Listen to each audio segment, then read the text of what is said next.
హరి ఓం. నీలాంజన సమాభాసం రవిపుత్రం యమాగ్రజం ఛాయామార్తాండ సంభూతం తం నమామి శనేశ్వరం. జగద్గురువైనటువంటి శనేశ్వర భగవంతుడికి నమస్కారాలు చేస్తూ ఆయన పాదపద్మాలకి, ఆయన గురువైనటువంటి పరమేశ్వరుడికి పాద నమస్కారాలు చేస్తూ మనము ఈ శనీశ్వరుడి యొక్క త్రయోదశి మనకు వస్తోంది. అలాగే సంవత్సరంలో ప్రతిసారి చాలాసార్లు శని త్రయోదశి రావడం, అలాగే ఈ జూన్ 27వ తేదీన మనకి ఈ యొక్క శని త్రయోదశి రావడం, ఇలాంటివన్నీ కూడా ఉన్నాయి.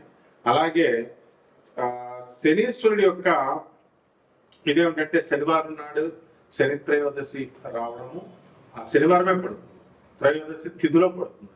అలాగే శనీశ్వరుని యొక్క మహిమ కూడా మనం చూడాలి. ఈసారి శని త్రయోదశి ఎప్పుడు వచ్చిందంటే మనకి శని ప్రదోష వ్రతం కూడా చేసుకుంటాం. ఆ రోజు జూన్ 27 శనివారం వచ్చిందనమాట. ఆ రోజున శివుడికి ఆ తర్వాత శనికి ఇద్దరికి కూడా పూజలు అభిషేకాలు ఇవన్నీ కూడా చేసుకోవాలి. అలాగే త్రయోదశి జూన్ 26 నుంచే ప్రారంభం అయిపోయింది. మనకి శుక్రవారం నాడే 10:22 రాత్రి నుంచి. అలాగే జూన్ 28 2026కి తెల్లవారుజామున 12:43 అంటే 27 పూర్తిగా ఉంది కాబట్టి 27వ తేదీన మనం చేసుకుంటాం. ఆ రోజున చేయాల్సింది ఏంటంటే ప్రదోష ముహూర్త పూజ. ఆ ముహూర్తంలో పూజ చేసుకోవాలి.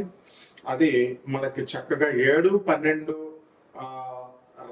సాయంత్రం నుంచి 9-19 మధ్యలో కనుక, అంటే ప్రదోష సమయం అంటే రాత్రులు అనమాట, సాయంత్రాలు.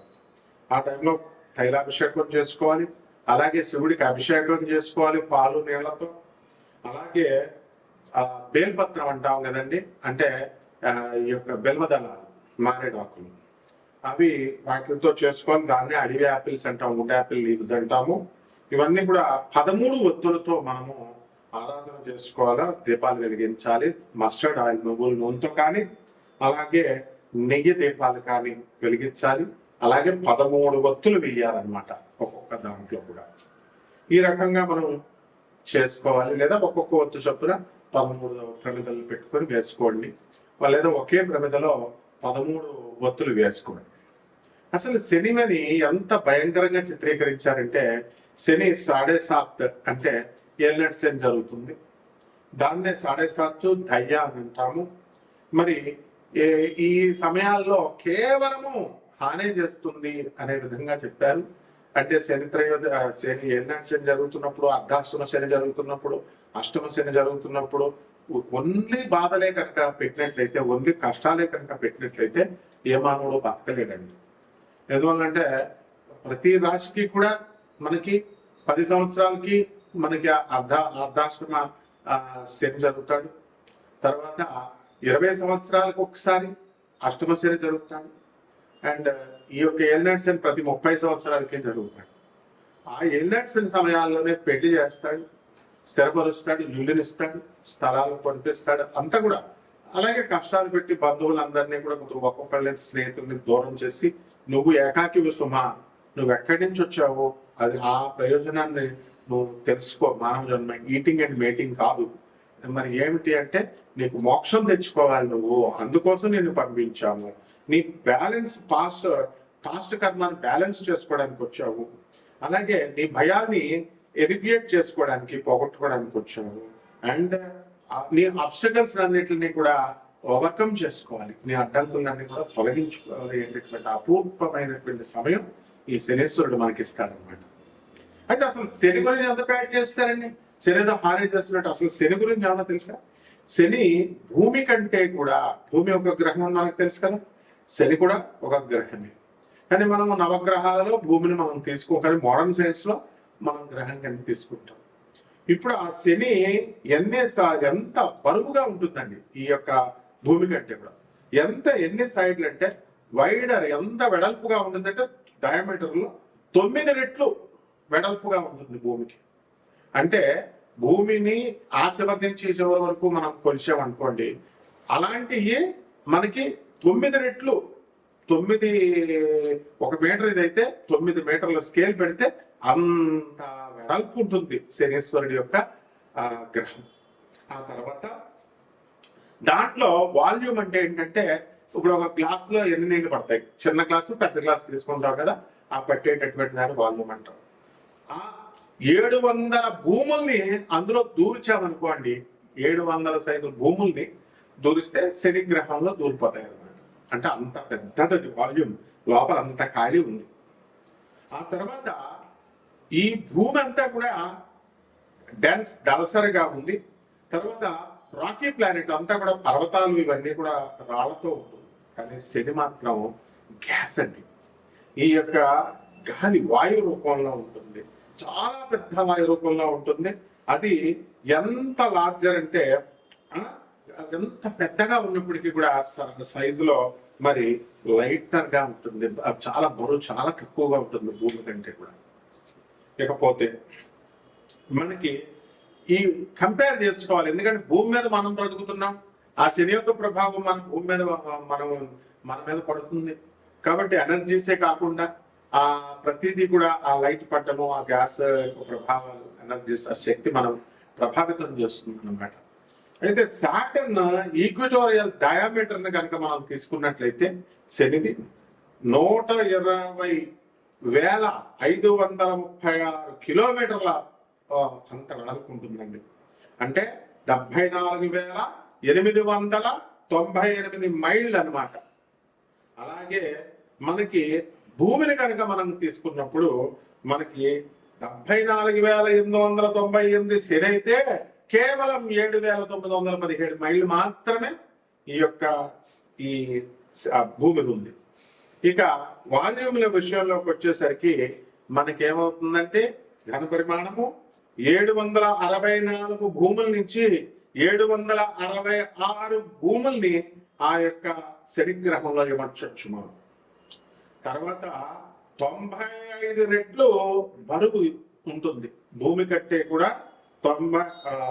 ఈ యొక్క సాటర్న్ 95 టైమ్స్ మోర్ మ్యాసివ్ దాన్ ఎర్త్.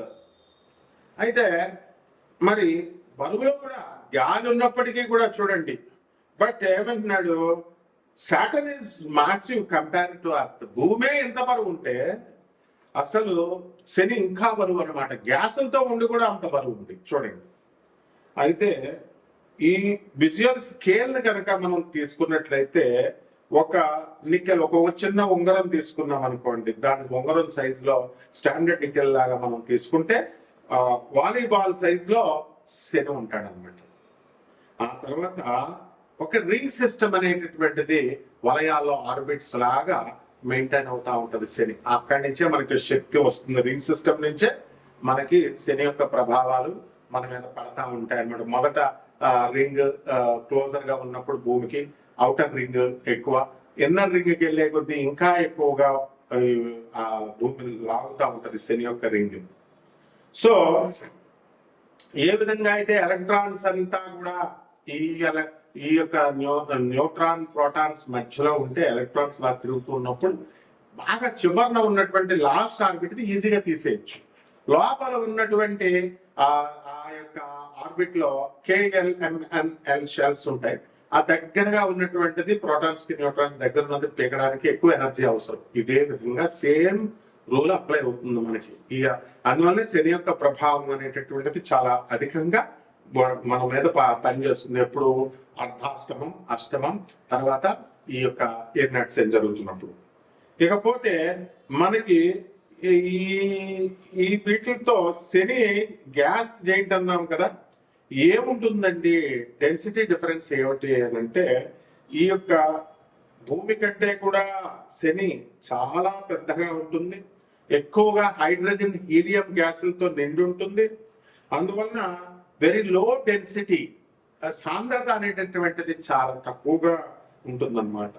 సో వాటర్ కంటే కూడా లైటర్ గా ఉంటుంది, నేల కంటే కూడా చాలా పలచగా ఉంటుంది ఇది అక్కడ ఉన్నటువంటి గ్యాస్ అన్నమాట.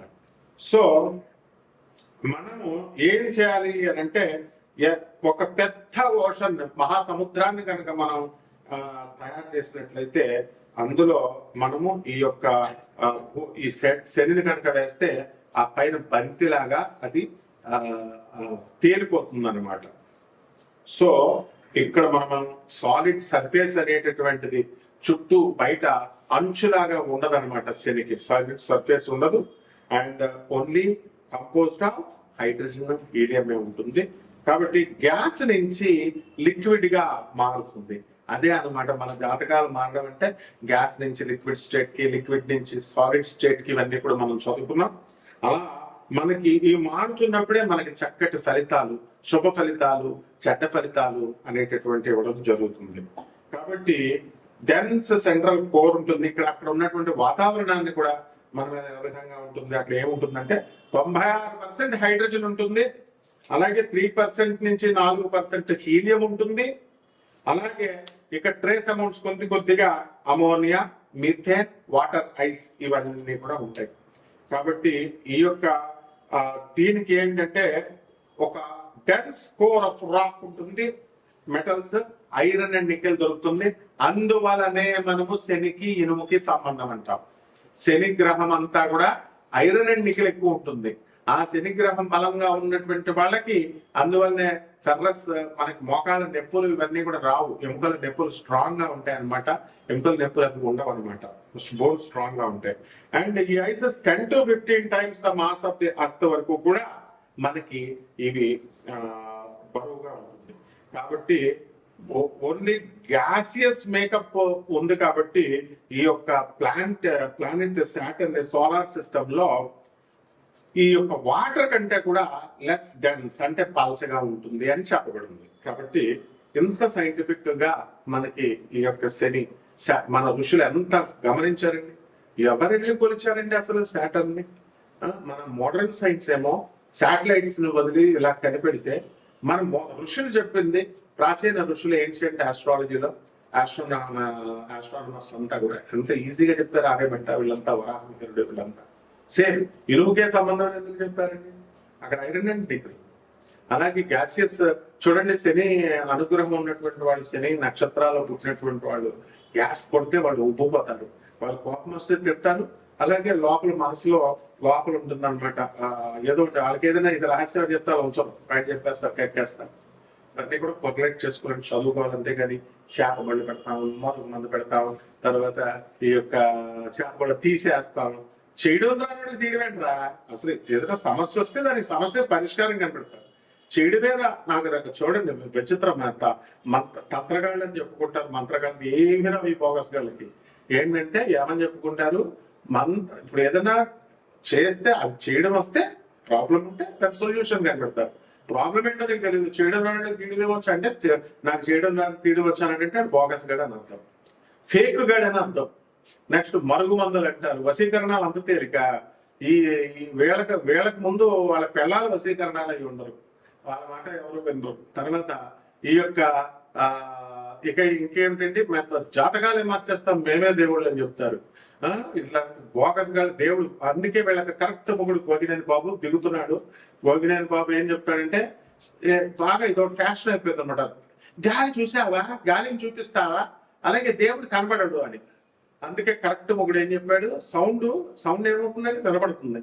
ఆ వినబడిన సౌండ్ కంటికి నేను చూపిస్తాను రా, కంటికి నువ్వు చూడగలవా కంటితో ఆ సౌండ్ని అని అడిగాడు. కరెక్ట్ అతను చెప్పింది. ఇప్పుడు నీకు శబ్దం వస్తుంది, దానికి మీటర్ ఉంది కొలవడానికి, నీ సిగ్నల్స్ ఉన్నాయి, మీటర్ ఉంది కొలవడానికి, గాలి ఉంది, మీటర్ ఉంది కొలవడానికి. ఇవన్నీ భౌతికాలు. దేవుడిని నేను చూసేసా, దేవుడితో నేను మాట్లాడేస్తా, దేవుడు నాకు ప్రత్యక్షమైపోయాడు, దేవుడిని ఒంటి మీదకి వస్తాడు, ఇటువంటి బోగస్ నా కొడుకులందరినీ కూడా చాలా జాగ్రత్తగా మీరు ప్రోత్సహిస్తే ముందు శనీశ్వరుడు మిమ్మల్ని తోలు తీసేస్తాడు. మీరు ఎన్ని నువ్వులు వేసినా ఎన్ని వేసినా కూడా మిమ్మల్ని కేవలం బోగస్ గాళ్ళ మాటలు విన్నా, వాళ్ళ వీడియోలు విన్నా మీరు సర్వనాశనం అయిపోతారనమాట. అదే సాత్ అంటే శని పట్టుకోవడం అంటే ఆ వాళ్ళని, అలాంటి వాళ్ళ అయోగ్యుల మాటలు విండి, చదువు సంఖ్యలు లేని వాళ్ళ మాటలు వింటే, అలా చెప్పిన అశాస్త్రీయమైనటువంటి అవైధికమైనటువంటి వింటే అవుతారు. ఇప్పుడు ఒక్కొక్క రాశి వారిగా ఈ జూలై నెలలోనే కాకుండా ఇప్పుడున్నటువంటి గ్రహ పరిస్థితులను బట్టి చక్కగా ఈ 2026 సంవత్సరంలో మీ జాతకాలు ఒక్కొక్క రాశి వారిగా మనం ఎలా ఉందో, ఈ శని యొక్క ప్రభావం ద్వారా మీకు ఎలా ఉందో మనం తెలుసుకుంటాం. సింహరాశి ఈ సింహరాశి వాడికి అందరికీ కూడా జన్మంలో ఉన్నటువంటి శుక్రకేతు గ్రహ ప్రభావాల వల్ల మీకు చక్కగా జూలై 4 తర్వాత శుక్రుడు బ్రహ్మాండం ఉంటాడండి. అసలు ఏం చేయాలో ఆలోచన బుర్ర పని చేయదన్నమాట, కానీ లావ్ అయిపోతా ఉంటారు ఊరికి. మరి ఇప్పుడు సింహరాశి వాళ్ళ అమెరికాలో ఉన్నటువంటి వాళ్ళు ఏమంటే లావ్ అయిపోయారండి, అసలు తినకుండానే లావ్ అయిపోయారండి. అసలు అమెరికాలో ఉన్నటువంటి వాళ్ళు చాలా పొదుపుగా చేస్తూ ఉంటారు. వండుకుంటే డబ్బులు అయిపోతాయి అన్నట్టుగా పొదుపుగా చేసుకుంటారు. మరి వాళ్ళు కూడా లావ్ అయిపోయామంటే అది తిండి నుంచి రాదనమాట, గ్రహాల నుంచి వస్తుంది. ఇదే అనమాట, గుర్తుపెట్టుకోండి. అదేవిధంగా ఈ యొక్క రాహు మరి కుంభరాశిలో ఉన్న కారణంగా మీకందరికీ కూడా జీవిత భాగస్వాములతో, వ్యాపార భాగస్వాములతో వివాదాలు, వితండ బాధాలు ఇవన్నీ కూడా రావడానికి అవకాశాలు ఉంటాయి. అలాగే శని వక్రించి అష్టమ స్థితిగతుడై ఉన్నాడు. ఖచ్చితంగా ఏదో చిన్న దెబ్బ, స్మాల్ దెబ్బన్నా తగలడానికి అవకాశాలు ఉంటాయి. ఒకటి జాగ్రత్తగా ప్రయాణాలు చేయకండి, జాగ్రత్తగా ఉండండి. అమెరికాలో మొత్తం కార్లు తిరుగుడు అలా చేసినప్పుడు జాగ్రత్తగా ఫోన్లు మాట్లాడుకుని ఉండండి. ఏమ్మా యాక్సిడెంట్ అయితే మీకు చుట్టాలు తీసుకొచ్చి మీకు ప్రాణాలు ఇస్తారా చెప్పండి? లేదా బాయ్ ఫ్రెండ్స్ ఇస్తారా, లేకపోతే ఎవరు ఇస్తారో చెప్పండి? గర్ల్ ఫ్రెండ్స్ ఇస్తారా? ఫోన్లు పట్టుకుని మాట్లాడుతూ ఉంటారు. సింహరాశి వాళ్ళు ఎట్టి పరిస్థితుల్లో కూడా ఈ యొక్క టైంలో, ఈ శని త్రయోదశి ఈ సమయాల్లో, జూలై నెలలో ఫోన్లు వాడకూడదు. చాలా డేంజర్. ప్రయాణ సమయం తలపు ఇస్తుంది, చెప్పడం మన బాధ్యత. మీకు యాక్సిడెంట్లని భయపెడితే మేమేం డబ్బులు తీసుకోము ఎవరి దగ్గర కూడా. కాబట్టి భయపెడుతున్నారండి అట్లా అనుకోవాల్సినటువంటి అవసరం లేదు. వెరీ ట్రాన్స్పరెంట్ నేను వరల్డ్ వైడ్. అందువల్ల చాలా జాగ్రత్తగా మీరు ఉండండి, మంచిగా ఉండండి. అలాగే మీరందరూ కూడా షూరిటీ సంతకాలు పెడతారమ్మా. అతిగా వెళ్తారు ఖచ్చితంగా మీకు సుప్రీంకోర్టుల నుంచి, హైకోర్టుల నుంచి నోటీసులు వస్తాయి. మీరు షూరిటీలు ఇప్పించినటువంటి డబ్బులు ఎవరికైతే బంధువులు, తమ్ముళ్ళు, చెల్లెళ్ళు అని సంతకాలు పెట్టేది ఫ్రెండ్స్ అని వాళ్ళు పెట్టరు డబ్బులు, అవి మీరు కట్టుకోవాలి జాగ్రత్తగా. అలాగే ఆరోగ్యం, శిరస్సు నొప్పి, ప్యాపిలోమా వైరస్, ఎబోలా వైరస్ ఇవన్నీ కూడా ఉన్నాయి. మైగ్రేన్, తలనొప్పులు, అంటే ఒక్కొక్కడికి ఒక్కొక్క రోగం వస్తుంది. వ్యక్తిగతంగా మన చార్ట్లు చూసి చెప్పాలి, అంతేగాని అందరికీ కామన్ రోగం నాకు రాలేదండి అంటే కుదరదు. తర్వాత అసలే టెర్నరీ ఇన్సూరెన్స్ ఉంటాయి, మళ్ళీ సంవత్సరం టెస్టులు ఉంటాయి. ఆ టెస్టుల్లో ఫెయిల్ అయిపోతే మళ్ళీ మీ ఇన్సూరెన్స్ రావు. కాబట్టి జాగ్రత్తలు తీసుకోండి. అలాగే ఈ యొక్క మోకాళ్ళ నొప్పులు, కుజుడు లాభంలో ఉన్నాడు కాబట్టి కాస్త అవి తగ్గడానికి అవకాశాలు ఉంది. మీ పేరు మీద భూములు అవన్నీ కొంటారు. అదే మీ తమ్ముళ్ళు అమెరికా నుంచి, మీ చెల్లెళ్ళు అమెరికా నుంచి ఇండియాకి వచ్చేసినప్పుడు ఆ దుప్పట్లు దిండ్లు మీ ఇంట్లో పడేస్తారు. ఇవి మీకు శని ఇచ్చేటటువంటి లాభాలు. అష్టమ శని, కుజుడు శత్రుక్షేత్రంలో ఉండి కుజుడు ఇచ్చేటటువంటి లాభాలు. అంటే కుజుడు అసలు లాభంలో ఉంటే మీకు ఎకరాల పొలాలు ఇచ్చేయాలి. మరి మీ తమ్ముడి పేరు మీద ఉన్న ఎకరాల పొలాలు అక్కే కదా అని ఇచ్చారు. అమెరికా వదిలేసి వచ్చేసేటప్పుడు ఎవరో ఏమిస్తారు? పాత సామాన్, దుప్పట్లు, దిండ్లు, ఆ పాత సామాన్ మీ ఇంట్లో పెడతారు, వాడేసుకో అక్క అని. ఆయన చూసే అప్పు ఎంతో మాకు సూపర్, మా తమ్ముడు గ్రేట్ బాయ్ అనుకుంటారు. అలాగే బుధుడు లాభంలో ఉంటాడు జూలై 7. అలాగే జూలై 24 తర్వాత బుధుడు వక్రిస్తాడు. వక్రించి లాభంలో ఉంటున్నాడు. గతంలో మీ మాటల వల్ల గొడవలు ఇవన్నీ కూడా వచ్చినటువంటివన్నీ కూడా సర్దుకోవడానికి అవకాశం ఉంది. కొంచెం టాకింగ్ వే ఆఫ్ నేచర్ నేర్చుకోవాలన్నమాట. మీరు కొంచెం జాగ్రత్తగా మాట్లాడితే పనులు అవుతాం. అందువల్ల ఇక్కడ చక్కగా ఈ సింహరాశి వారు బుధ జపం చేసుకోండి, బుధ స్తోత్రాలు చదవండి. బుధుడికి 1.5 కిలో పెసల్ని, ఆకుపచ్చ రంగు వస్త్రాన్ని ఇచ్చి పేద బ్రాహ్మణులకి దానం చేసుకోండి. ఉదయం కరెక్ట్ గా తెల్లవచ్చిన 5 గంటలకి. అలాగే చక్కగా శ్రీమన్నారాయణమూర్తి పూజ చేసుకోండి. ఓం పార్థాయ నమః, ఓం అర్జునాయ నమః, అర్జున ఫాల్గుణ, తర్వాత కిరీటి అంటూ ఆ నరనారాయణ మహర్షుల్లో ఒకరైనటువంటి అర్జునుడిని ప్రార్థించండి. అర్జునం వందే జగదేక వీరం, కృష్ణం వందే జగదేక వీరం అంటూ మీకు అడ్డు ఉండదు, యాక్సిడెంట్ జరుగు వెళ్ళిపోవడం. అంతేగాని కపటుల హోమాలు చేస్తాం, యజ్ఞాలు చేస్తాం, వశీకరణాలకు మందులు ఇస్తాం, మరుగుమందులు ఇస్తాం, చేతబడులు తీసేస్తాం, చేసేస్తాం అనేటటువంటి వాళ్ళ మాటలు విన్నా, ఏమిటి మా క్లోజ్ ఫ్రెండ్ డాక్టర్ అండి, వాళ్ళ అమ్మ వినదండి కానీ ఆమె వింటుందండి జాతకాలు, కొంచెం చెప్పండి, ఇలాంటి నో రికమెండేషన్స్. రిప్రజెంటేటివ్ గురువు ఇక్కడ చెప్పేది, రిప్రజెంటేటివ్ గురువు ఆఫ్ ఆనంద మార్గ. కాబట్టి చాలా జాగ్రత్తగా సత్యాలే చెప్తాం మేము. ఆనంద మార్గ ఆశ్రమం అంటే అది, లేని వాళ్ళకి అందరికి కట్టి ఇళ్ళు అవన్నీ ఇస్తాం. 200 కంట్రీస్ లో బ్రాంచెస్ ఉన్నటువంటి సంస్థ. కాబట్టి ఏదో ఏదో వీడియోలు చెప్పేస్తున్నాం, ఏదో మామూలు మిగతా వాళ్ళలాగా సొల్లు కబుర్లు చెప్పడాలు ఉండవమ్మా. జగద్గురు అయినటువంటి ఆ ప్రభాత్ రంజన్ సర్కార్ గారి యొక్క ఆయన యొక్క అనుగ్రహం మన మీద ఉండాలి. ఆయన ఎప్పుడు మనల్ని గమనిస్తూ ఉంటాడు ఆనందమూర్తి గారు. శుభం.